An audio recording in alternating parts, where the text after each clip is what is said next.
O título dessa mensagem é Inabalável é aquele que nos sustenta. Eu quero te convidar a me acompanhar na leitura de Gênesis 37, 1 a 11, nesse primeiro momento. Gênesis 37, do 1 ao 11, diz assim a palavra do Senhor.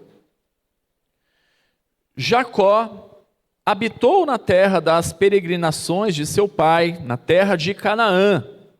Essa é a história de Jacó. Quando José tinha 17 anos, apacentava os rebanhos com os seus irmãos. Sendo ainda jovem, acompanhava os filhos de Bila e os filhos de Zilpa, mulheres de seu pai, e trazia más notícias deles a seu pai. Ora, Israel amava mais José do que todos os seus outros filhos, porque era filho da sua velhice, e mandou fazer para ele uma túnica talar de mangas compridas. Quando seus irmãos viram que o pai o amava mais do que todos os outros filhos, odiaram-no e já não podiam falar com ele de forma pacífica. José teve um sonho e o contou aos seus irmãos. Por isso o odiaram ainda mais. Ele lhes disse: peço que ouçam o sonho que tive. Sonhei que estávamos amarrando feixes no campo, e eis que o meu feixe se levantou e ficou em pé, enquanto os feixes de vocês o rodeavam e se inclinavam diante do meu. Então os irmãos lhe disseram: você pensa que vai mesmo reinar sobre nós? Pensa que realmente dominará sobre nós? E com isso o odiaram ainda mais, por causa dos seus sonhos e de suas palavras. José teve ainda outro sonho, que ele contou aos seus irmãos, dizendo: sonhei também que o sol, a lua e 11 estrelas se inclinavam diante de mim. Quando José contou esse sonho ao pai e aos seus irmãos, o pai o repreendeu, dizendo: que sonho é esse que você teve?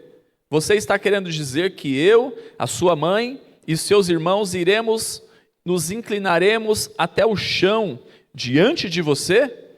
Os irmãos tinham inveja dele, o pai, no entanto, guardou aquilo no coração. Amém. Nós continuamos com a série Inabalável, a esperança que nos move, e nós temos dedicado o tempo a olhar o chamado de Deus para homens bíblicos permeados de esperança e que pode inspirar de forma a nos lançar o coração diante da providência divina. Queridos, nós já andamos nos passos de Josué, nós já andamos nos passos de Abraão, semana passada andamos nos passos de Jacó, e hoje eu os convido a caminharmos nos passos de José, extraindo daqui a essência daquilo que poderá nortear os nossos passos, conhecendo mais daquele Deus que nos sustenta o tempo todo. Mas é óbvio que nós não podemos falar de José sem falar do seu pai, Jacó, e também dos seus irmãos. Essa história, elas se misturam. E José, ele é o mais vívido tipo de Cristo em toda a Bíblia, mesmo sem ser mencionado. Ele foi amado pelo pai, odiado pelos irmãos, vendido por 20 ciclos de prata, sofreu injustiça, mas ele foi exaltado com o propósito de livrar o seu povo da morte, salvando o mundo da fome e da morte. E o faraó deu-lhe o nome de Zafenate-Paneia, cujo significado é Salvador do mundo. Gênesis 41, 45 diz isso. Você vê alguma semelhança? Quanta semelhança, né? Quem que era José? José, ele foi um jovem chamado por Deus para fazer parte de um plano muito maior do que ele mesmo. Ele recebeu sonhos, mas esses sonhos não eram sobre ele. Mas esses sonhos, eles eram sobre Deus. Era sonho de como Deus queria usá-lo como um instrumento para abençoar o seu povo. José, ele parte de uma família central na história bíblica, uma família de patriarcas: Abraão, Isaque, Jacó, José. José era bisneto de Abraão, e Deus ele estava cumprindo em José as promessas feitas a Abraão. E apesar, queridos, de ser uma família escolhida por Deus, quantos problemas tinha essa família, né? Puxa vida, quando a gente vai ler o Gênesis, quanto problema que tinha a família escolhida por Deus. E isso é maravilhoso nas Escrituras. Eu amo isso quando eu leio as Escrituras, porque as Escrituras não omitem as imperfeições humanas, e ela deixa muito clara que é Deus que guia o curso da história apesar das imperfeições. E isso faz a gente entender que tem jeito até para nós. Até para mim teve jeito. Até para você tem jeito. E isso é maravilhoso. Emílio Garófalo Neto, ele disse o seguinte, e isso é muito importante você ficar com essa frase, até mesmo para a gente poder adentrar na história de José. Talvez olhemos para José como uma bela, inspiradora e trágica história que nos ensina que, se formos fiéis, nossos sonhos serão realizados. E que, se resistirmos à tentação, sendo sérios na caminhada, seremos amados e recompensados. E que, mesmo que os nossos inimigos tentem nosso mal, por causa da nossa fidelidade a Deus, seremos triunfantes. Bom, esse é o anti-evangelho. Porque se assim for, para que um Salvador? Que pecado que tem? Como que a gente carece da graça? O primeiro ponto eu chamo de atraindo inimigos. E enquanto no capítulo anterior, o capítulo 36, ele se dedica a narrar a separação entre Jacó e Esaú, após a morte de Isaque, eles se reúnem, eles vão lá e sepultam o pai, eles choram o que tem para chorar, mas depois eles se separam. Por quê? Porque eles eram muito numerosos e a terra que eles se encontravam, ela já não conseguia suprir a necessidade de ambos, e eles se separam. E aí vai dizer que Esaú, ele se instalou na região montanhosa de Seir, porque Esaú não estava ligando muito não para aquilo que Deus tinha prometido para o seu povo. Alguns vão até narrar Esaú como aquele que não amava Deus. E ele se separa, ele vai para outro canto, ele vai lá para as montanhas de Seir. E aí, até mesmo fazendo um link com o início do texto que nós lemos, o versículo 1 do capítulo 37, ali vai dizer que Jacó não. Jacó, ele vive na terra que era dos seus pais, para poder contrastar aqui o comprometimento de Jacó com a terra prometida. E também para poder voltar à narrativa central de Gênesis, que é uma semente prometida de uma terra da promessa. Então, de maneira muito proposital, esse capítulo 37, ele já inicia, vai falar de José, mas aí vai dizer, essa é a história de Jacó. Fala, como assim? E aí vai falar que ele ficou na terra dos seus pais. Ou seja, está falando ali de Canaã, naquele lugar. Ele voltou, ele se instalou, ele ficou por ali. Só que acontece que, falando de José, enquanto começa dizendo de Jacó, que ele está lá na terra dos seus pais, aí em José nós vemos um distanciamento dessa terra. Lógico que contra a vontade dele. Porque, pensa, se você fosse José, se nós fôssemos José, e a gente fosse ler de maneira óbvia tal história, então a gente entenderia que a gente não está na vontade de Deus, porque, peraí, Deus prometeu uma terra para Abraão. Ele era bisneto de Abraão. Que terra era essa? Eles sabiam, já tinha esse conhecimento de que terra era essa. Só que aí ele vai para um outro lugar. Então, peraí, eu não estou na vontade de Deus, eu estou indo, é contra a minha vontade, mas eu estou indo para um lugar que não é a vontade de Deus. E quando a gente vai ler a história como um todo, a gente vê que não é bem por aí. Não é bem por aí, porque o próprio Deus, a gente vai ver isso aí porque tem continuação na semana que vem, o próprio Deus, ele diz que o povo iria como escravo para um outro lugar, ou seja, se Deus está falando, Deus tem todo um propósito em toda essa situação. E José, queridos, ele tinha o costume de trazer más notícias dos seus irmãos para o seu pai. Né? Ele era um tipo de X9. Um dedo duro, um delator. Versículo 2 vai dizer isso.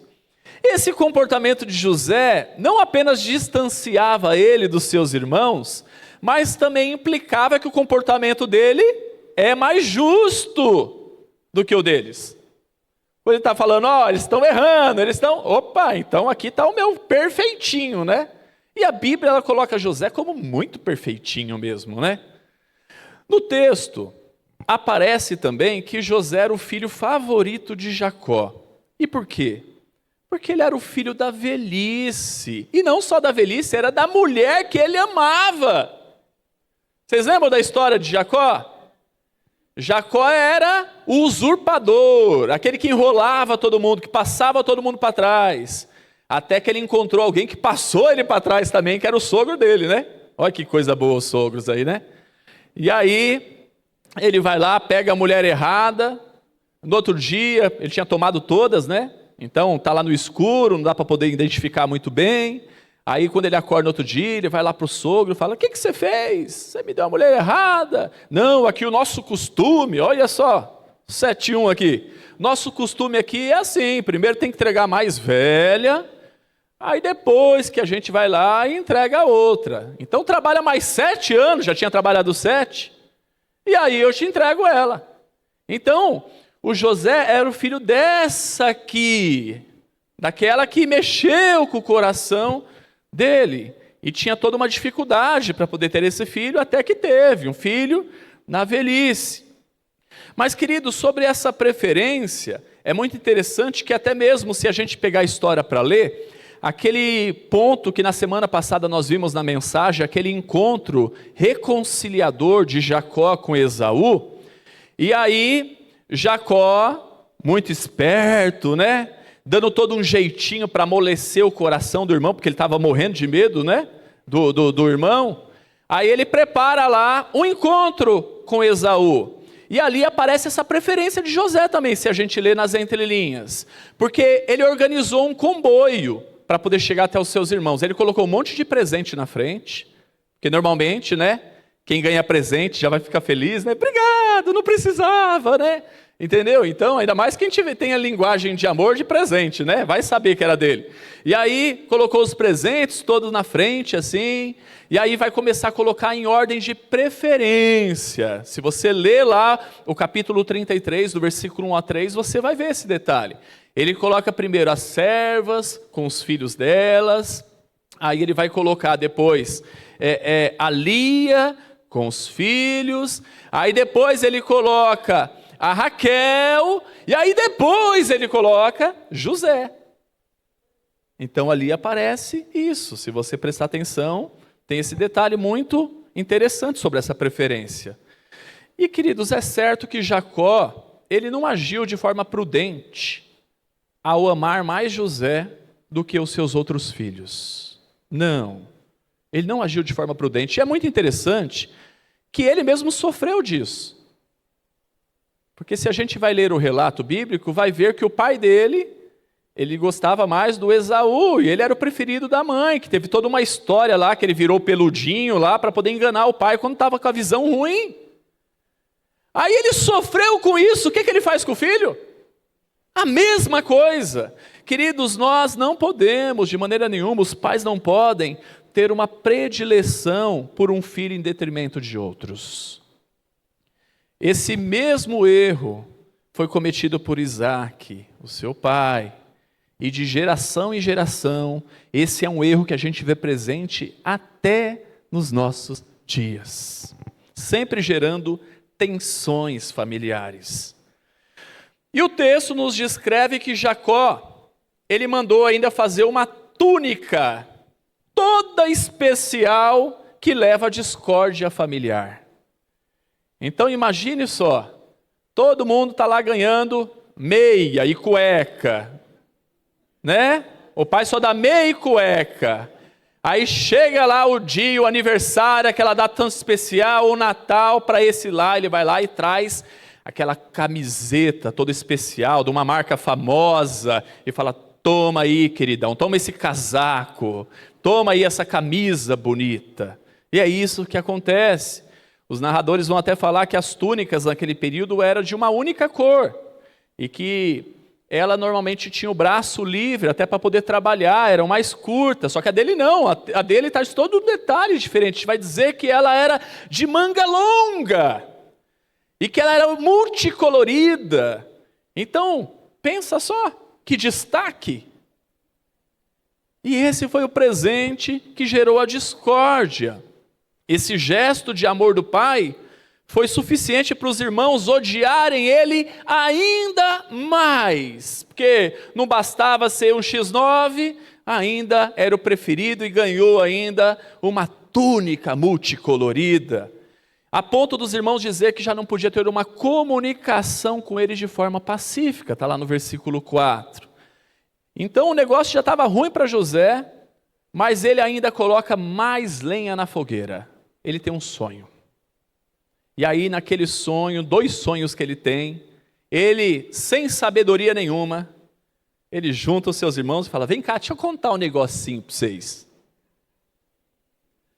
E no último, o pai dele repreende ele, mas guarda no coração, versículo 11. E por quê? Porque Jacó também teve essa experiência de sonho. Lembra lá em Betel, em Gênesis 28? Que ele até mudou o nome daquele local, deu o nome de Betel. Então Jacó guardou no coração, falou, opa, Deus já falou assim comigo, então acho que é Deus mesmo. Então o texto vai dizer que guarda no coração o pai dele, ouvindo tudo aquilo, repreende, mas guarda no coração. Mas em contrapartida, os irmãos, vai aparecer ainda lá no versículo 11, que tinham inveja dele. E aqui traz uma característica a mais do relacionamento entre os irmãos. Bruce Waltke, ele disse o seguinte, a tagarelice, o comportamento que se gaba e a túnica ostensiva de José inflamaram ainda mais a aversão de seus irmãos contra ele. Vamos continuar a leitura para a gente avançar um pouco mais. Gênesis 37, agora vamos ler a partir do versículo 12. Como os irmãos foram apacentar o rebanho do pai em Siquém, Israel perguntou a José, os seus irmãos não estão apacentando o rebanho em Siquém? Venha, pois, vou mandar você até eles. José respondeu, eis-me aqui.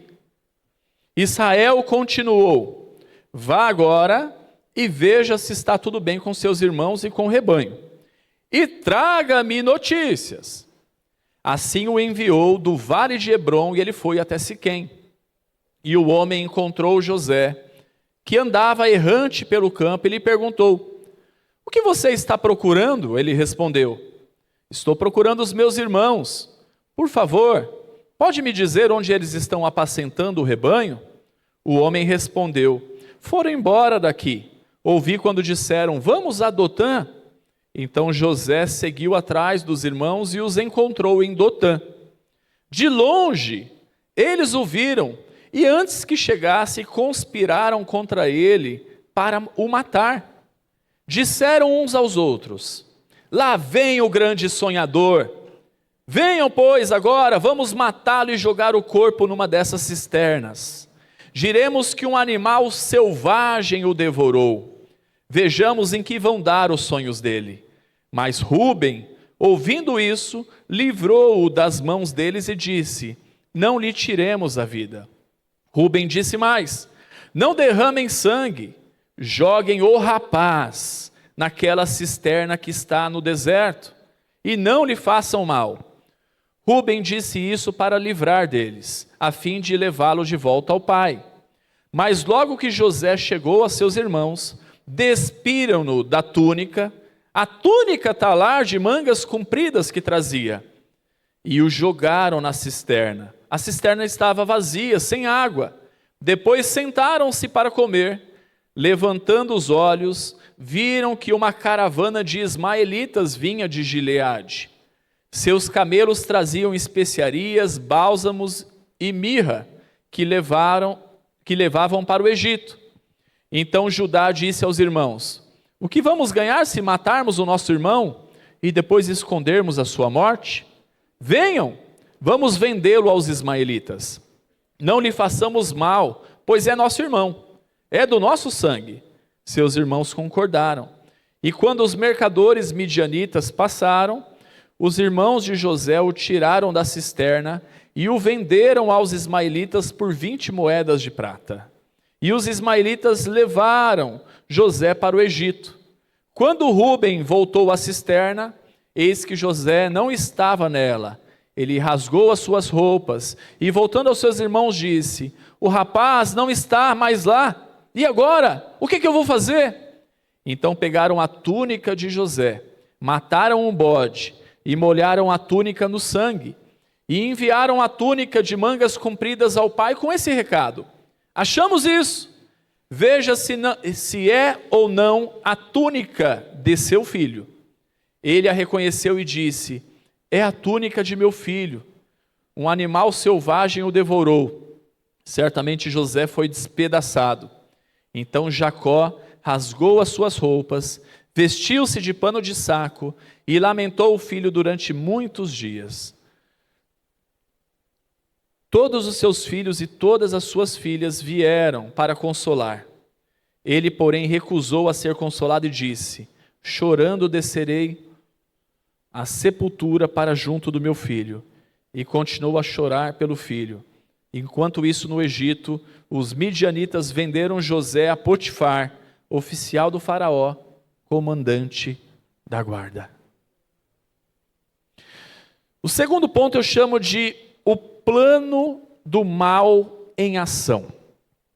E aqui, queridos, é até triste, né? Tudo que a gente lê, impactante, né? Eu não sou muito de acompanhar essas novelas que as emissoras fazem, mas se não fizeram ainda, aqui está uma excelente pauta para isso. E José, ele é enviado pelo pai para poder visitar os seus irmãos que apacentavam o rebanho em Siquém. Mas acontece que quando ele chega por lá, ele fica meio perdido: cadê os meus irmãos? Porque eles haviam se deslocado para Dotã, que ficava de 26 a 32 quilômetros de Siquém. E depois ele deveria trazer notícias, se estava tudo bem por lá. Então essa era a tarefa e a missão que ele tinha. Então pensa. E aqui eu quero refletir com você e fazer uma pausa, porque quem sabe se não tivesse esse homem que abordou José ali, para poder falar que os irmãos dele não estavam mais ali, tudo poderia ser diferente na história dele. Não é verdade? Se José ele fosse como a maioria de nós, ele poderia ter voltado e falado: pai, ó, eu fui lá no local e eles não estavam lá. E ainda ia ficar ruim para os irmãos, né? Porque o pai está pensando que está num lugar, então mais uma vez, ele estava lá correspondendo à sua fama de ser um X9. E aí ele voltava para jogar videogame, seguia a vida e estava tudo certo, e vida que segue. E, queridos, mas não é isso que acontece, porque tem um homem que aborda ele. Ele está lá errante, e aí o homem aborda ele, e ele faz essa pergunta, o homem fala: ouvi dizer que estava indo para Dotã. E assim é conosco, queridos. Quantos não lamentam aquela conversa que teve no passado? Aquele encontro que teve, aquela pessoa que se colocou no seu caminho, que você deu ouvidos, aquele sinal fechado, aquela oportunidade perdida. São muitos que ficam a lamentar por isso ou por aquilo. Puxa, se isso não tivesse acontecido, tudo seria diferente. Quantos não ficam imaginando como poderia ser diferente? Mas, amados, nós precisamos crer que Deus está no controle de todas as coisas. Deus não perdeu a mão, Deus não cochilou. Ele está te conduzindo, porque assim foi com José, assim é conosco. A nossa vida não é um acidente de percurso. Tim Keller, ele disse o seguinte: a história de José nos ensina a olhar para as coisas ruins em nossas vidas, não como eventos aleatórios, mas sob a perspectiva de propósitos ocultos de Deus e padrões ocultos de graça. E acontece que, quando os irmãos veem José a uma certa distância, vindo de longe, o texto vai dizer no versículo 18 que eles já conspiravam para matá-lo. Isso é como descreve. Então pensa no ódio, pensa na inveja que eles tinham de José. Que inveja grande que não era essa. E falando de inveja, queridos, eu quero dizer para vocês que, no meu entendimento, muita gente faz uma má definição de inveja. Muitas pessoas pensam que inveja é você querer ter algo de alguém, algo igual de alguém, né? Nossa, fulano tem, eu quero ter uma coisa igual. Ah, fulano comprou isso, eu quero comprar também. Queridos, sei lá, talvez isso seja um pouquinho ali uma raiz de inveja, mas eu não vejo isso aí como inveja não. Às vezes eu vejo mais como alguém que tem bom gosto. Então, alguém tem bom gosto, não fez uma coisa exclusiva, não é igual aqueles carros que tem só 3 no mundo, entendeu? Então, tá um lá no Catar, tá outro aqui, outro ali. Então, se fez um monte, só está dizendo que o fulano tem um bom gosto e eu também quero me inspirar. Mas inveja mesmo é quando a gente não quer que o outro tenha porque eu não tenho. Inveja é desejar a tristeza e até a morte do outro, porque a alegria dele faz mal para você. Isso é inveja. E o texto vai dizer que os irmãos tinham inveja dele. Então essa é a inveja. Essa é a inveja. E nada justifica um ato pecaminoso. Mas vamos entender, né? Convenhamos. José procurava, né? José procurava, né? Às vezes a gente lê a história, dá uma raiva de José, dá vontade de dar um pedala Robinho nele, né? Porque além dele entregar os irmãos para o pai, além de contar os sonhos na frente dos irmãos, despertando os ciúmes e a ira, ele vai visitar os irmãos, ele vai como? Deixa eu botar minha roupinha que papaizinho me deu. Né? Então pensa, se ele está indo até lá, os irmãos estão apacentando o rebanho, subentende que é dia, a gente sabe que naquele lugar era um sol daqueles, ele está lá com uma roupa de manga comprida ainda, e está indo lá, não, eu vou visitar meus irmãos, deixa eu colocar a minha túnica multicolorida. Aí não tem nem como falar que não era ele, né? De longa distância já vê, está todo mundo usando cinza, está todo mundo usando marrom, já chega ali um arco-íris ali, ó. Já chega ali um multicolorido. Olha lá. Vamos matar esse infeliz? Vamos matar ele? Os irmãos dizem no texto, lá vem o grande sonhador, versículo 19, venham! Vamos matá-lo e jogá-lo o corpo numa dessas cisternas, e diremos que um animal selvagem o devorou. Vejamos no que vai dar os sonhos dele. Mas Rúben, ele livra, num primeiro momento, José das mãos dos irmãos. E fala para jogar numa cisterna, o texto vai até aparecer que ele fez isso com o propósito de livrar mesmo.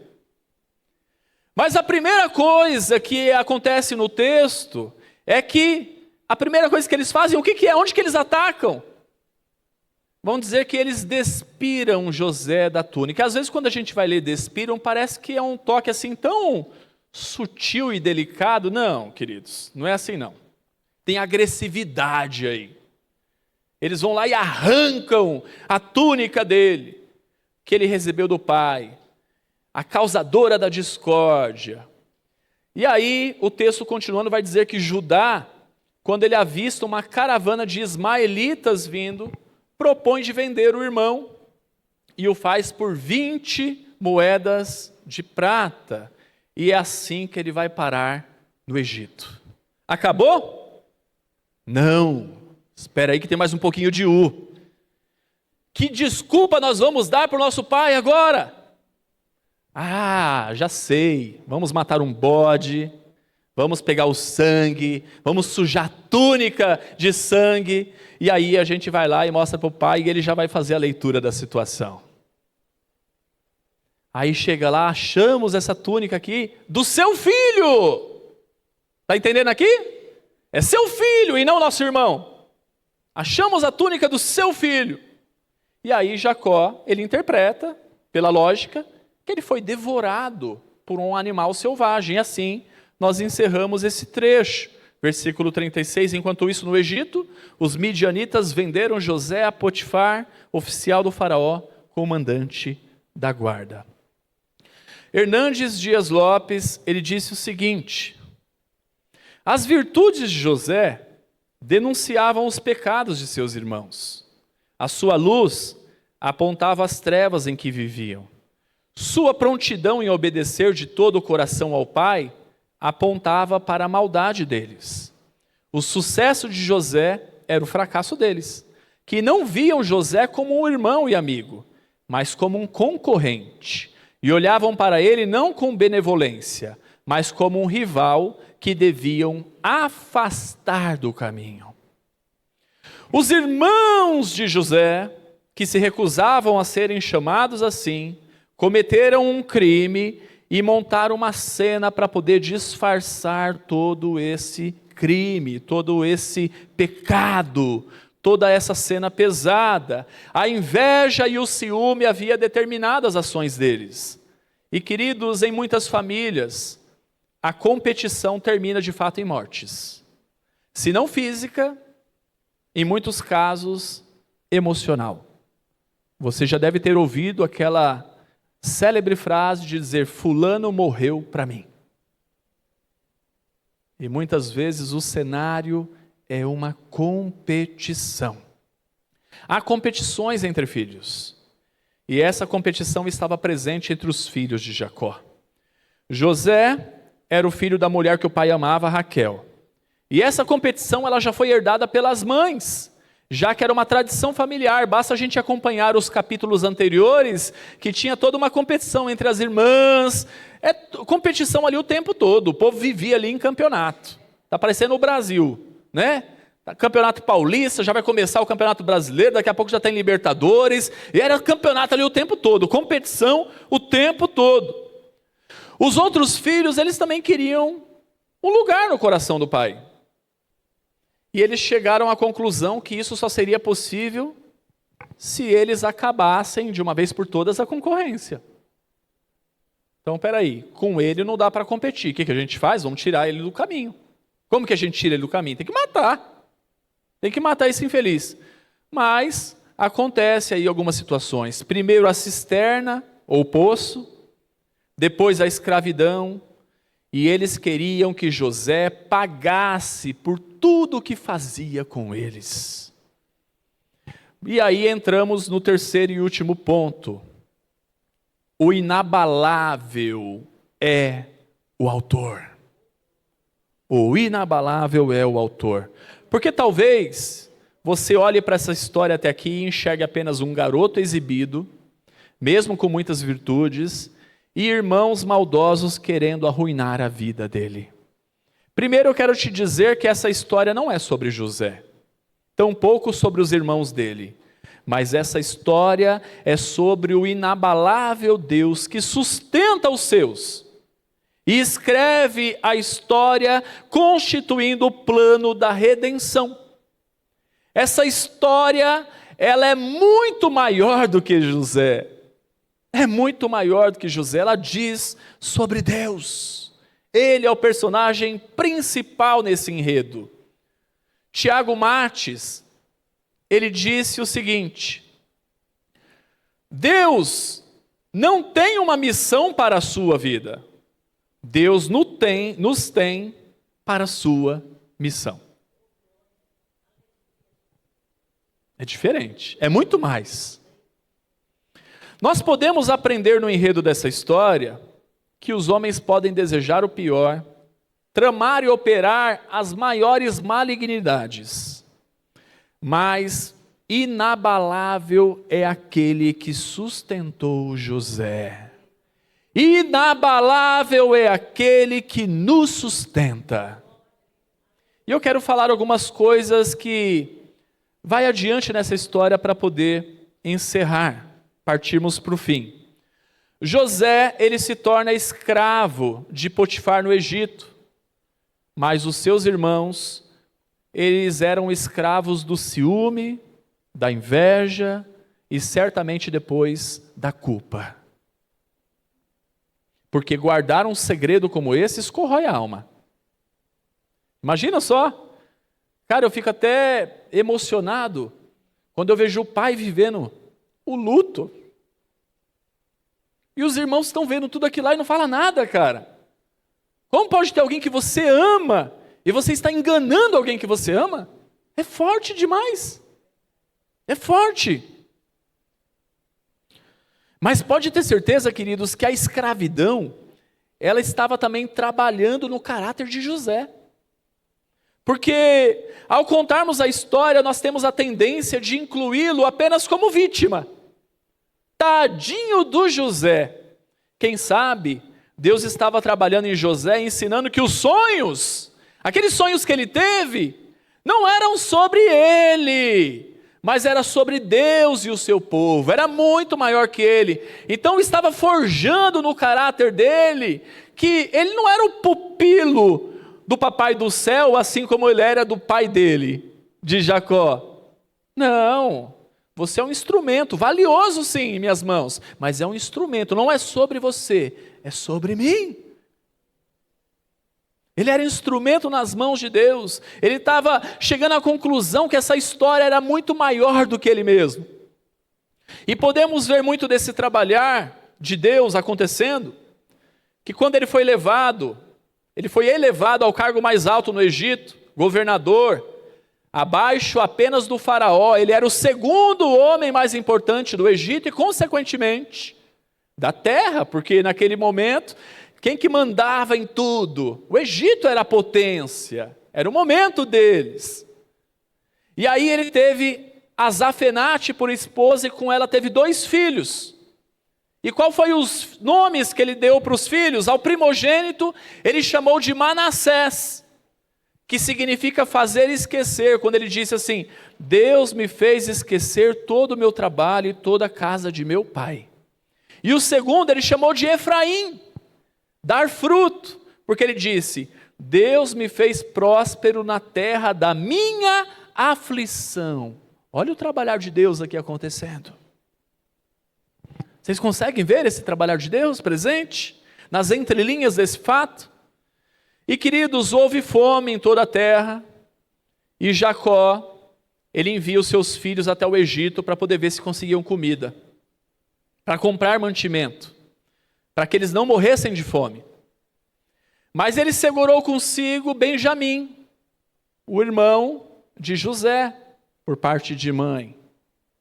Num primeiro momento ele segurou Benjamim lá com ele. E para cumprir aquele sonho, lembra aquele sonho lá do começo? Dos seus irmãos que se prostraram diante dele? Então, se a gente for ler a história e seguir lendo a história, a gente vai ver que acontece daquele jeitinho. Os irmãos chegando, se prostrando diante dele, do jeitinho que foi lá dos feixes.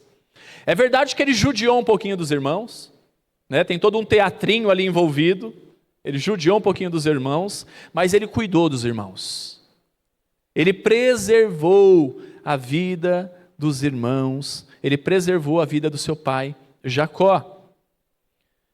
Quem sabe se fosse eu ou você, a gente vivendo tudo aquilo, fala, pô, estava na pior, agora Deus me honrou, né? Aí talvez a gente encarnaria o teor daquela música da vingança, que de cristã não tem nada, sabor de mel, né?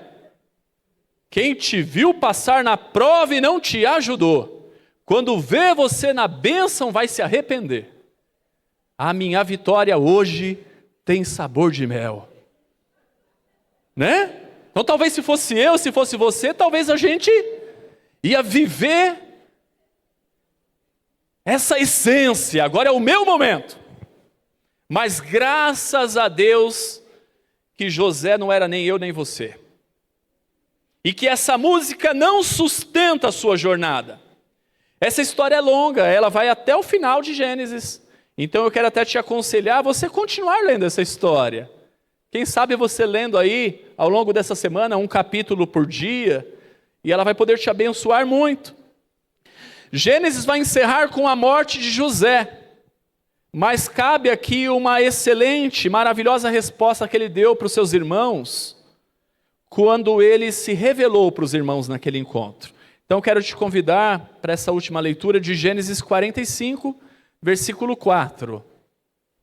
Gênesis 45, versículo 4, que diz assim: E José disse aos seus irmãos: Agora cheguem perto de mim.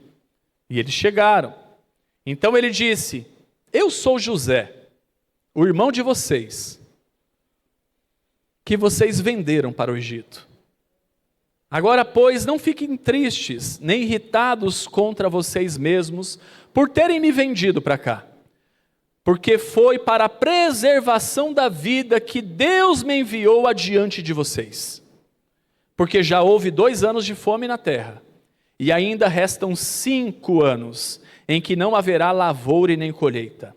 Deus me enviou adiante de vocês, para que fosse conservado para vocês um remanescente na terra, e para que a vida de vocês fosse salva por meio de um grande livramento. Assim, não foram vocês que me enviaram para cá, e sim Deus, que fez de mim como que um pai de Faraó, e senhor de toda a sua casa, e como governador em toda a terra do Egito.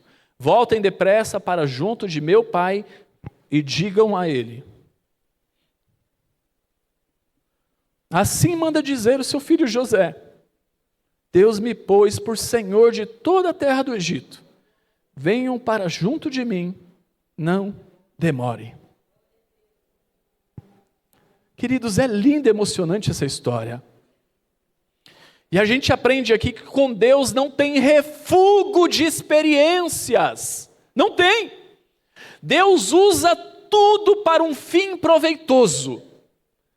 Em Romanos 8, 28, que ele não conhecia, mas ele já está vivendo, que diz que todas as coisas cooperam para o bem daqueles que amam a Deus. Você crê nisso? Você consegue olhar para a sua história e entender que Deus não cochilou? Que Deus não perdeu a mão? Mas que tudo que aconteceu, sendo bom ou ruim, contribuiu para que você chegasse até aqui?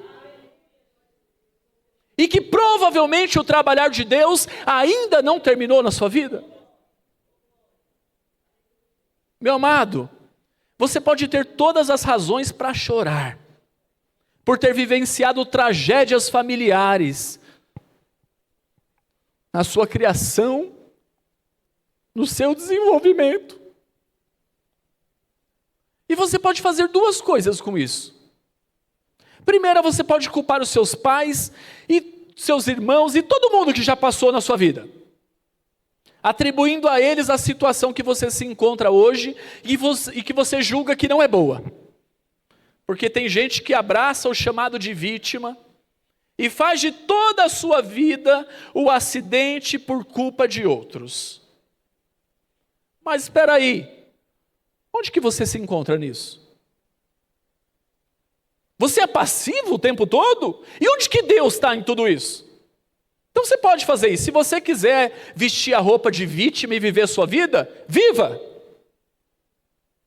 Viva! Segunda, e eu aconselho essa: receber a cura em Cristo Jesus. José conseguiu ver as mãos de Deus presente e entender que o mal que lhe aconteceu, ele poderia se tornar em bem com a ajuda e com a graça de Deus. E assim, ao invés dele culpar os irmãos, ao invés dele culpar todo mundo, Ao invés de botar a culpa até mesmo naquele maldito homem que ele encontrou e mandou ele para Dotã, porque talvez se fosse a gente ficaria lá, puxa, por que eu fui parar para falar com aquele homem? Não, perdoá-los. E entender que a sua vida está nas mãos de Deus. E que por meio de toda a sua história, por mais triste que seja, Deus se faz presente e está aperfeiçoando o seu caráter. E olhe novamente como ele enxerga o que aconteceu. Ele se reconcilia com o seu passado. Ele diz assim: Deus me enviou adiante de vocês, para que fosse conservado para vocês um remanescente na terra, e para que a vida de vocês fosse salva por meio de um grande livramento. Assim, não foram vocês que me enviaram para cá, e sim Deus, que fez de mim como um pai de Faraó, e senhor de toda a sua casa, e como governador em toda a terra do Egito. Queridos, mas para isso é necessário romper com os limites impostos pelo nosso passado. É preciso perdoar e crer que Deus é quem governa sobre as nossas vidas. No nosso mundo, a gente criou uma ordem. E até mesmo os terapeutas, nada contra, tá? Mas eles dizem muitas vezes isso. Ó, vai lá e procura a pessoa e tenha conversa e aí depois você perdoa. E aí tem muita gente que está querendo olhar na cara do pai, olhar na cara da mãe, e enfrentar o pai, enfrentar a mãe, e falar poucas boas, para depois perdoar. Queridos, com a história bíblica a gente aprende que é diferente. Primeiro tem que ter perdão, aí depois tem conversa e reconciliação. É primeiro perdão. Perdão é entre você e Deus. Não é o que o outro vai te falar que você vai perdoar. Primeiro perdoa, depois você conversa. E é isso que a gente aprende com a história de José. E quando a gente olha para as famílias bíblicas e até mesmo para a nossa, a gente sempre se depara com a necessidade emergente que o ser humano tem da graça de Deus. A nossa esperança, queridos, está em Cristo. Se você colocar a sua esperança no homem, seja no seu pai, seja na sua mãe, seja na sua esposa, no seu marido, no seu filho, você vai se frustrar. A nossa esperança está em Cristo. Creia que Deus está atuando na nossa história, Deus está atuando na sua história, fazendo daquilo que era incerto a certeza do seu cuidado. Bom, até então, nós vimos nessa série chamados maravilhosos, embora desafiadores, mas em José a gente vê um chamado traumático. É diferente. Contudo, tendo o seu desfecho de maneira maravilhosa. Nem todo chamado é tranquilo, mas é Deus quem chama. É Deus quem te chama. E quando Ele chama, até mesmo os obstáculos no caminho estarão nos preparando para viver o chamado. E com José, assim como José, todos nós temos as nossas cisternas, os nossos poços. Se não tivemos, ainda teremos. As pessoas podem até ter te ferido. A vida pode ter te ferido. Mas o que você vai fazer com isso? A sua vida termina num poço? Ou você vai sair desse poço e viver a vida para a glória de Deus? O que você vai fazer? Você precisa reagir. Eu não sei a sua história. Eu não sei quem te feriu. Mas passar 2026 remoendo esse trauma não vai te ajudar a viver o novo. Você precisa perdoar. Você precisa reconciliar com o seu passado. Quem sabe perdoar a si mesmo, porque tem aqueles que não se perdoam. Você precisa confiar que Deus governa a sua vida. Você pode fazer da sua história um lindo testemunho. Ou você pode continuar se colocando como vítima, sem ser o protagonista da sua história. E sim, você sempre vai encontrar um coro validando o seu sofrimento. Mas o que você vai fazer com isso? Você não pode mudar o passado. Aquilo que aconteceu com você e te trouxe até aqui. Mas você pode mudar a maneira que vai reagir diante disso. Se você vai fazer disso uma raiz de amargura, que contamina a sua vida e faz de você uma pessoa ressentida, ferida e que fere, ou se você vai se abrir para o Evangelho de Jesus Cristo, de forma que haja na sua vida restauração, perdão, amor e graça de Deus. Faça como José, que se permite estar nas mãos de Deus, trazendo uma redenção na história familiar. Algo que perdurava desde Abraão. Problemas antigos para um Deus que faz tudo novo. E interessante, queridos, concluindo, que o relato da linhagem de Jacó, ele começa em Canaã.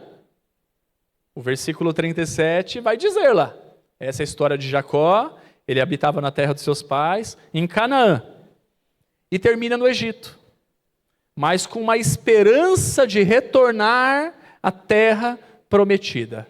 E assim, na semana que vem, nós continuamos essa história. Que Deus nos ajude, que cresçamos nele e para ele.